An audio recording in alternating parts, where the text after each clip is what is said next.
بسم الله الرحمن الرحيم. الحمد لله وكفى وسلام على عباده الذين اصطفى. أما بعد، فإن خير الحديث كتاب الله، وخير الهدي هدي محمد صلى الله عليه وسلم، وشر الأمور محدثاتها، وكل محدثة بدعة، وكل بدعة ضلالة، وكل ضلالة في النار. فقد قال الله تبارك وتعالى في القرآن المجيد والفرقان الحميد: فأعوذ بالله من الشيطان الرجيم. بسم الله الرحمن الرحيم.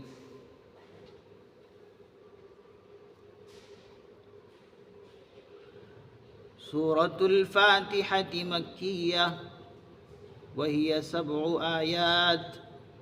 بسم الله الرحمن الرحيم. الحمد لله رب العالمين، الرحمن الرحيم، مالك يوم الدين. إياك نعبد وإياك نستعين. اهدنا الصراط المستقيم، صراط الذين أنعمت عليهم غير المغضوب عليهم ولا الضالين. آمين. صدق الله العظيم.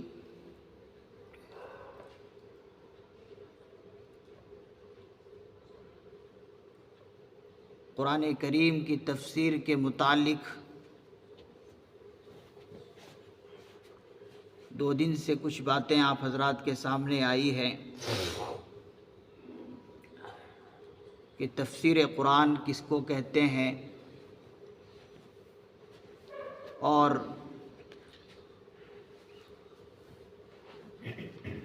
یہ قرآن جو اللہ کے پیغمبر صلی اللہ علیہ وسلم کے قلب مبارک میں اللہ رب العزت نے اتارا ہے، یہ وحی کے ذریعے سے اتارا ہے۔ وحی کسے کہتے ہیں؟ قرآن کریم کے نازل ہونے کی شکل اور صورتیں کیا ہوتی تھی، اس کے متعلق 2 دن سے آپ حضرات کے سامنے باتیں آئی کہ قرآن کریم کے نازل ہونے کی 5 صورتیں ہیں۔ پھر اس کے بعد یہ قرآن کریم تھوڑا تھوڑا اللہ رب العزت نے 23 سال میں کیوں نازل کیا، اس کے متعلق باتیں آئی، اور کفار کا اس پر کیا اعتراض تھا، ان اعتراض کا اللہ رب العزت نے کیا جواب دیا، اس کے متعلق بات آئی، جیسے کہ 19ویں پارے میں ہے: وقال الذين كفروا لولا نزل عليه القرآن جملة واحدة۔ اس آیت مبارکہ کے اندر اللہ رب العزت نے کفار کے اعتراض کا جواب دیا۔ پھر اس کے بعد اس آیت کی تفسیر میں حضرت امام رازی رحمۃ اللہ علیہ نے کیا وضاحت فرمائی، اس کے متعلق باتیں آئیں۔ آج قرآن کریم کی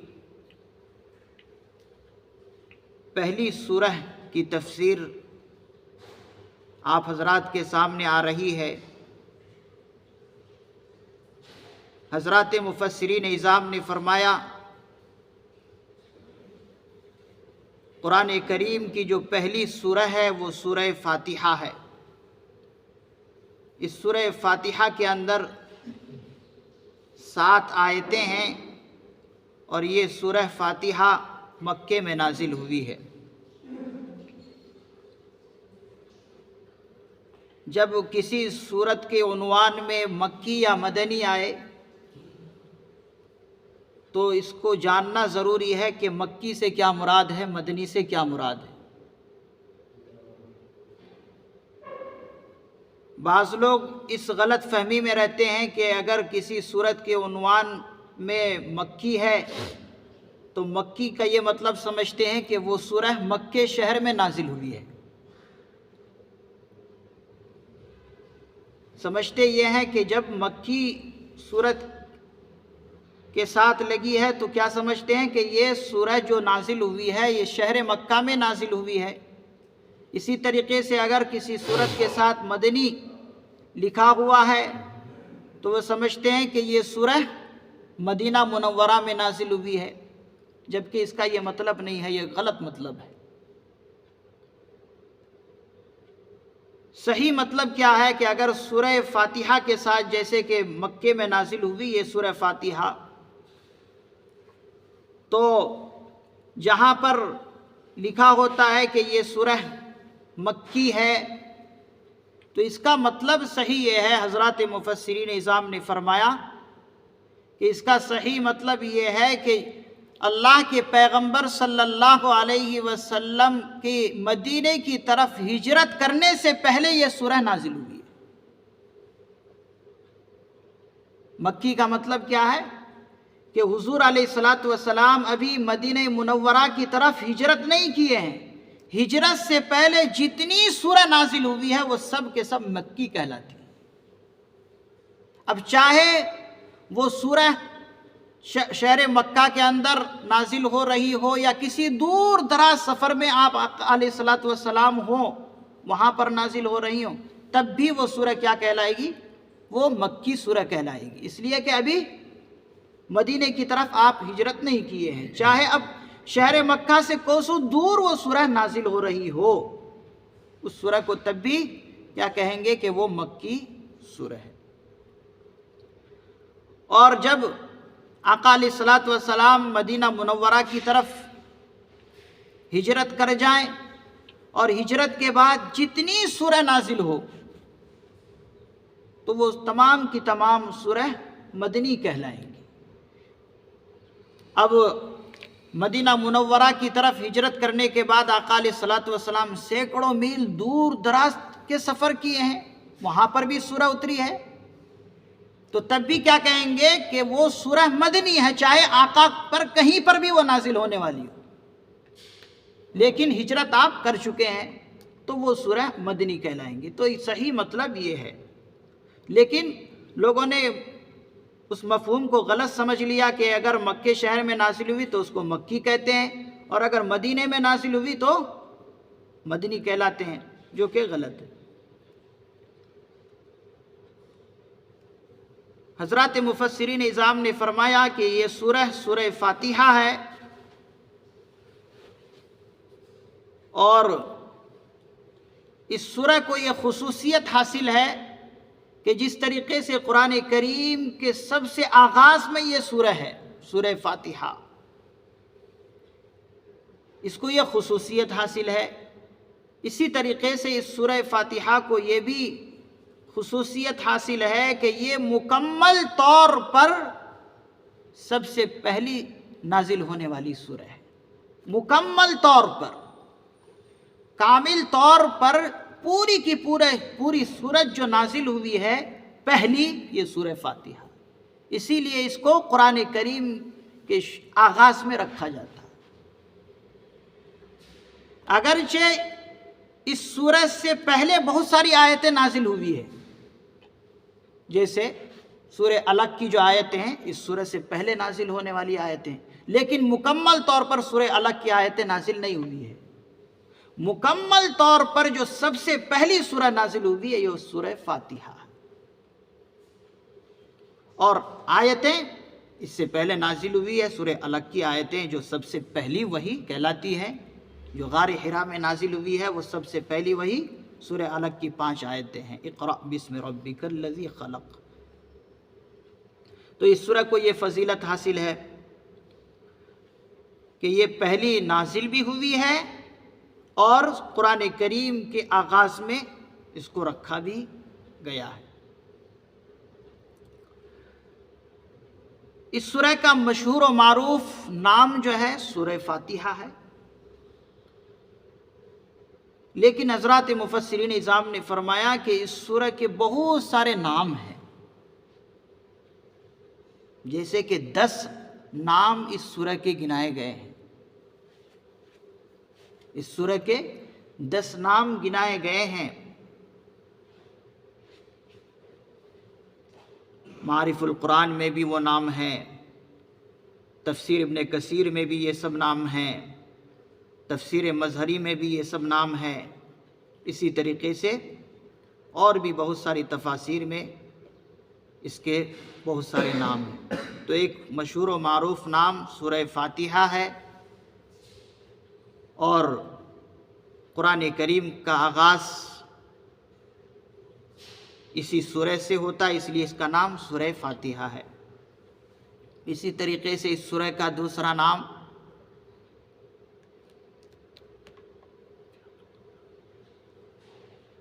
فاتحۃ القرآن ہے، قرآن کو آغاز کرنے والی سورہ۔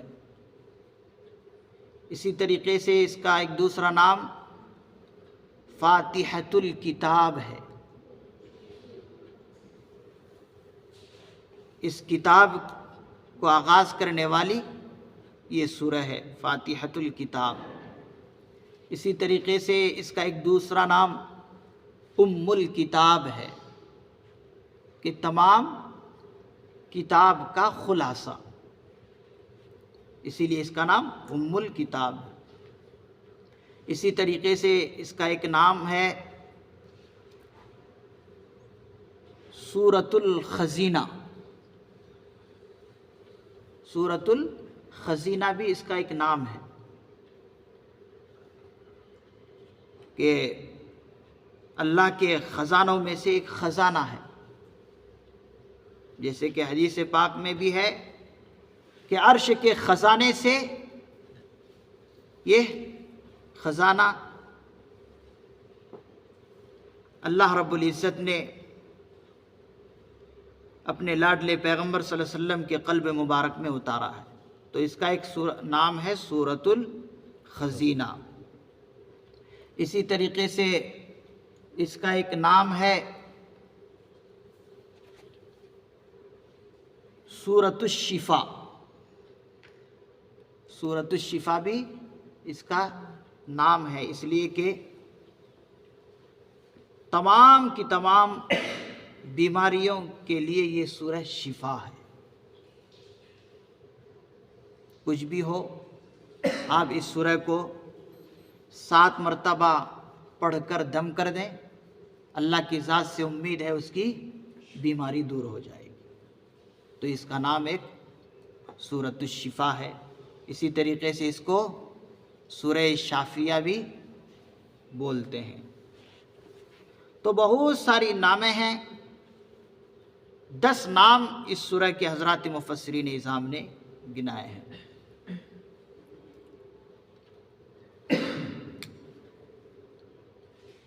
یہ سورہ نازل ہوئی ہے،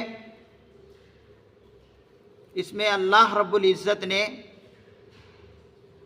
اپنے بندے کو اللہ تعالیٰ کے پاس جا کر کس طرح حاضر ہونا ہے اور کس طرح سے اپنے عرض و معروض گزارش کرنا ہے، وہ طریقہ اس کے اندر بتایا گیا۔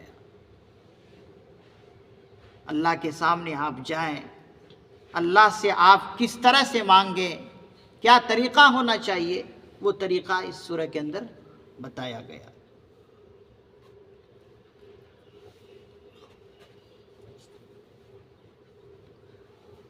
بسم اللہ الرحمن الرحیم، شروع اللہ کے نام سے جو سب پر مہربان ہے، بہت مہربان ہے۔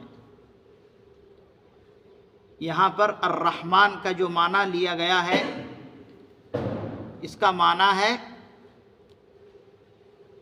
سب پر مہربان، اور عربی قاعدے کے مطابق جیسا کہ حضرت شیخ الاسلام حضرت مولانا مفتی تقی عثمانی صاحب دامت برکاتہم نے اس کا معنی کیا ہے سب پر مہربان۔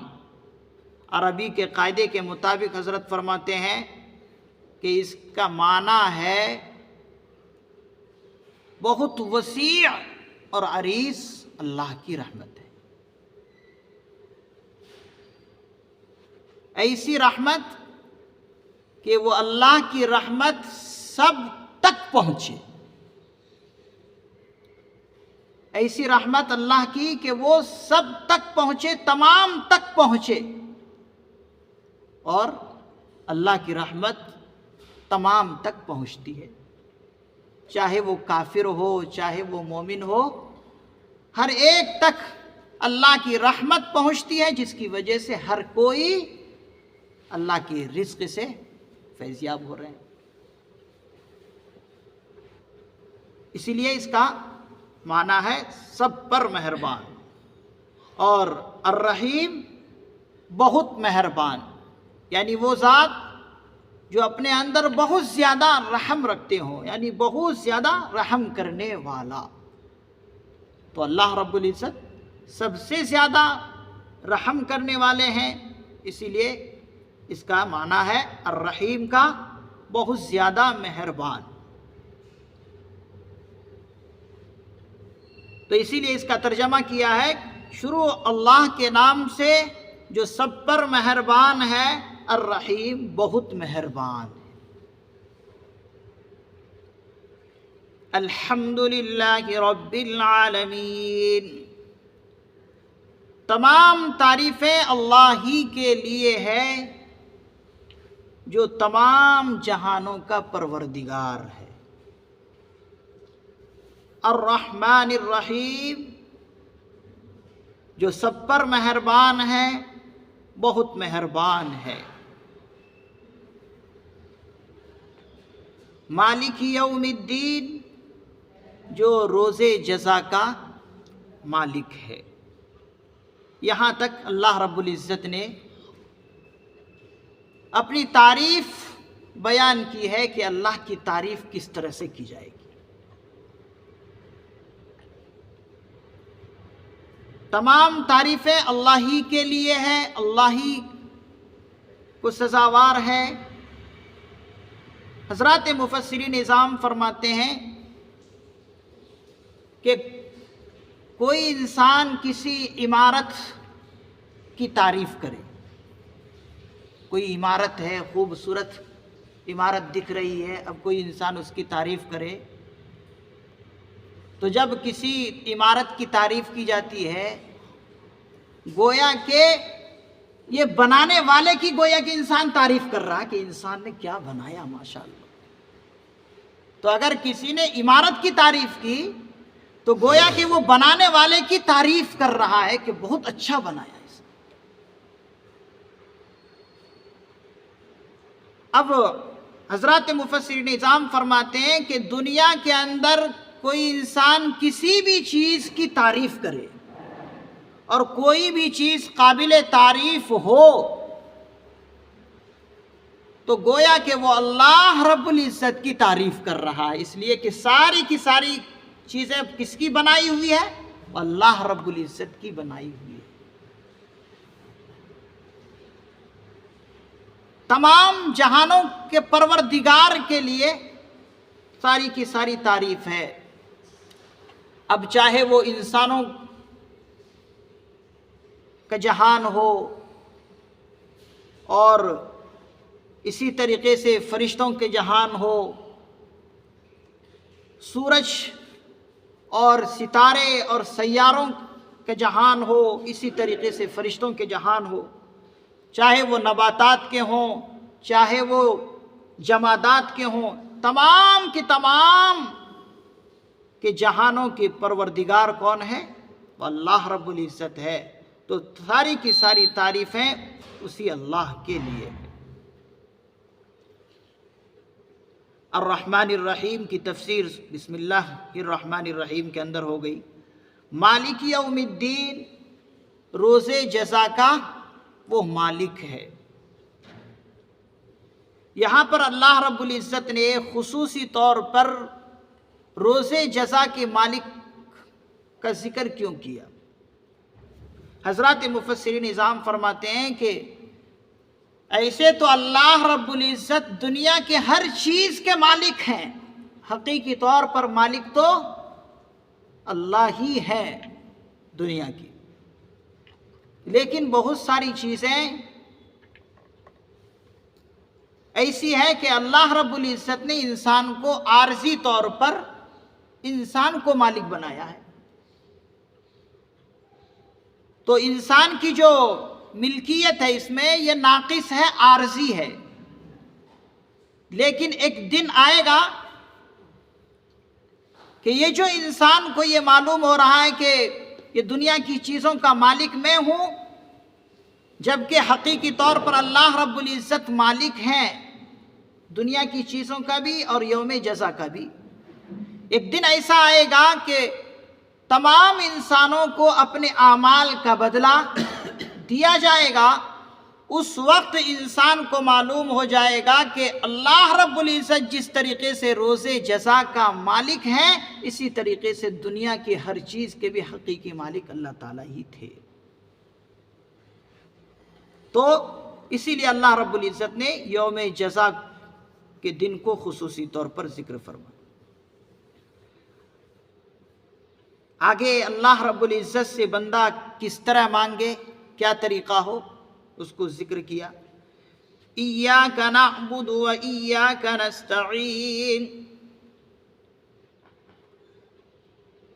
کہ اللہ ہم آپ ہی کی عبادت کرتے ہیں، و ایاک نستعین، اور ہم آپ ہی سے مدد مانگتے ہیں. ہم آپ ہی کی عبادت کرتے ہیں اور آپ ہی سے مدد مانگتے ہیں. یہاں پر معلوم ہو گیا کہ حقیقی خالق اور مالک کون ہے؟ اللہ رب العزت ہے. عبادت کس کی جائے گی؟ اللہ رب العزت کی جائے گی. تمام کی تمام چیزوں کے خالق اور مالک جب وہی ہے تو عبادت کے لائق بھی وہی ہے. اور کوئی چیز مانگی جائے گی تو اللہ رب العزت ہی سے مانگی جائے گی. تو ہر چیز اللہ رب العزت سے مانگے. یہاں پر اس طرف اشارہ اللہ رب العزت نے کیا. اہدنا الصراط المستقیم، ہمیں سیدھے راستے کی ہدایت نصیب فرما. اہدنا الصراط المستقیم، ہم کو سیدھے راستے کی ہدایت عطا فرما. صراط الذین انعمت علیہم، ان لوگوں کا راستہ جن پر آپ نے انعام کیا ہے. غیر المغضوب علیہم ولا الضالین، نہ کہ ان لوگوں کا راستہ جن پر غضب نازل ہوا ہے، ولا الضالین، اور نہ ان لوگوں کا راستہ جو گمراہ ہوئے ہیں، جو بھٹکے ہوئے. تو اللہ رب العزت سے کون سا راستہ مانگنا ہے؟ وہ راستہ مانگنا ہے جن پر اللہ کے نیک بندے چلے ہیں، اور ان نیک لوگوں پر اللہ رب العزت کا انعام ہوا ہے. ان لوگوں کا راستہ اللہ رب العزت سے مانگنا. حضرات مفسرین نظام نے فرمایا اس سیدھے راستے پر جانے کے لیے اس سورہ فاتحہ کی تفسیر یہ پورا کا پورا قرآن کریم ہے کہ وہ سیدھا راستہ کیا ہے، اس سیدھے راستے پر کس طرح جانا ہے. اگلی جو تمام کی تمام آیتیں ہیں قرآن کریم کی اس سیدھے راستے پر چلانے کے لیے. اس میں بتا دیا گیا کہ ان لوگوں کا راستہ چاہیے جن پر اللہ کا انعام ہوا ہے. اب وہ سیدھا راستہ کیسے ملے گا؟ اگلی آیتوں میں، پورے قرآن کریم کے آیتوں میں وہ راستہ بتایا گیا ہے. اور حضرات مفسرین نظام نے فرمایا یہ ایسی دعا ہے کہ بہت اہم دعا ہے۔ صراط الذین انعمت علیہم غیر المغضوب علیہم ولا الضالین، یہ ایسی دعا ہے کہ دنیا اور آخرت کی ساری بھلائیاں اس دعا کے اندر ہے۔ جب نیک لوگوں کا راستہ مل جائے جن پر اللہ نے انعام فرمایا ہے، اس سے بہتر اور کون سی دعا ہو سکتی ہے؟ پھر اس کے بعد جو ہے اس چیز سے پناہ مانگی ہے جن لوگوں پر اللہ کا غضب اور قہر اترا ہے، بھٹکے ہوئے لوگوں سے بچنے کی دعا کی گئی ہے۔ تو یہ بہت اہم دعا ہے۔ تو اللہ رب العزت نے بتایا کہ میرے پاس آنا ہے تو اس طرح سے آؤ۔ اسی لیے حضرات علماء کرام فرماتے ہیں کہ جب اللہ تعالیٰ سے کوئی چیز مانگی جائے تو سب سے پہلے اس کی تعریف اور ثنا بیان کرو، اور خود اعتراف کرو کہ اللہ آپ ہی میرے معبود ہیں، آپ ہی میرے خالق اور مالک ہیں۔ اللہ کی تعریف بیان کرو، ثنا بیان کرو، پھر اس کے بعد اعتراف کرو کہ آپ ہی میرے خدا ہیں، آپ ہی میرے کارساز ہیں، یہ اعتراف کرو۔ پھر اس کے بعد اللہ رب العزت سے اپنی حاجت طلب کرو، جو حاجت ہے۔ تو ہر چیز اللہ تعالیٰ سے ہی مانگنا ہے، اور طلب حق کے ساتھ مانگنا۔ حق کی طلب ہو تب اس کے بعد اللہ تعالیٰ سے مانگی جائے۔ اور جو حضرات مفسرین نظام فرماتے ہیں جو بعض مرتبہ انسانوں سے کوئی چیز مانگی جاتی ہے تو وہ ظاہری سبب کی وجہ سے مانگی جاتی ہے۔ اللہ کوئی بندہ کسی انسان کو کارساز نہیں سمجھتا ہے، کارساز کے لائق تو صرف اللہ تعالیٰ ہی ہے۔ بعض مرتبہ جو انسان سے کوئی چیز مانگی جاتی ہے تو وہ ظاہری سبب کی وجہ سے مانگی جاتی ہے، لیکن کارساز سمجھ کر کوئی بندے سے کوئی بندہ نہیں مانگتا ہے۔ تو مانگنا جو ہے اللہ رب العزت ہی سے ہے، اور کارساز اللہ رب العزت ہی ہے۔ تو یہ بہت اہم سورہ ہے۔ ہمیں طریقہ بتایا گیا کہ اللہ سے کس طرح مانگی جائے گی۔ اللہ تعالیٰ سے دعا ہے اللہ رب العزت ہمیں اسی طور و طریقے سے اللہ رب العزت سے اپنی حاجت طلب کرنے کی توفیق نصیب فرمائے، اور صراط مستقیم پر اللہ رب العزت ہم سبوں کو گامزن فرمائے، اور مرتے دم تک اللہ رب العزت ایمان پر جمائے رکھے۔ سبحان اللہ و بحمدہ، سبحانک اللہم و بحمدک، ونشہد ان لا الہ الا انت، ونستغفرک ونتوب الیک۔ سبحان ربک رب العزت عما یصفون، وسلام علی المرسلین، والحمد للہ رب العالمین۔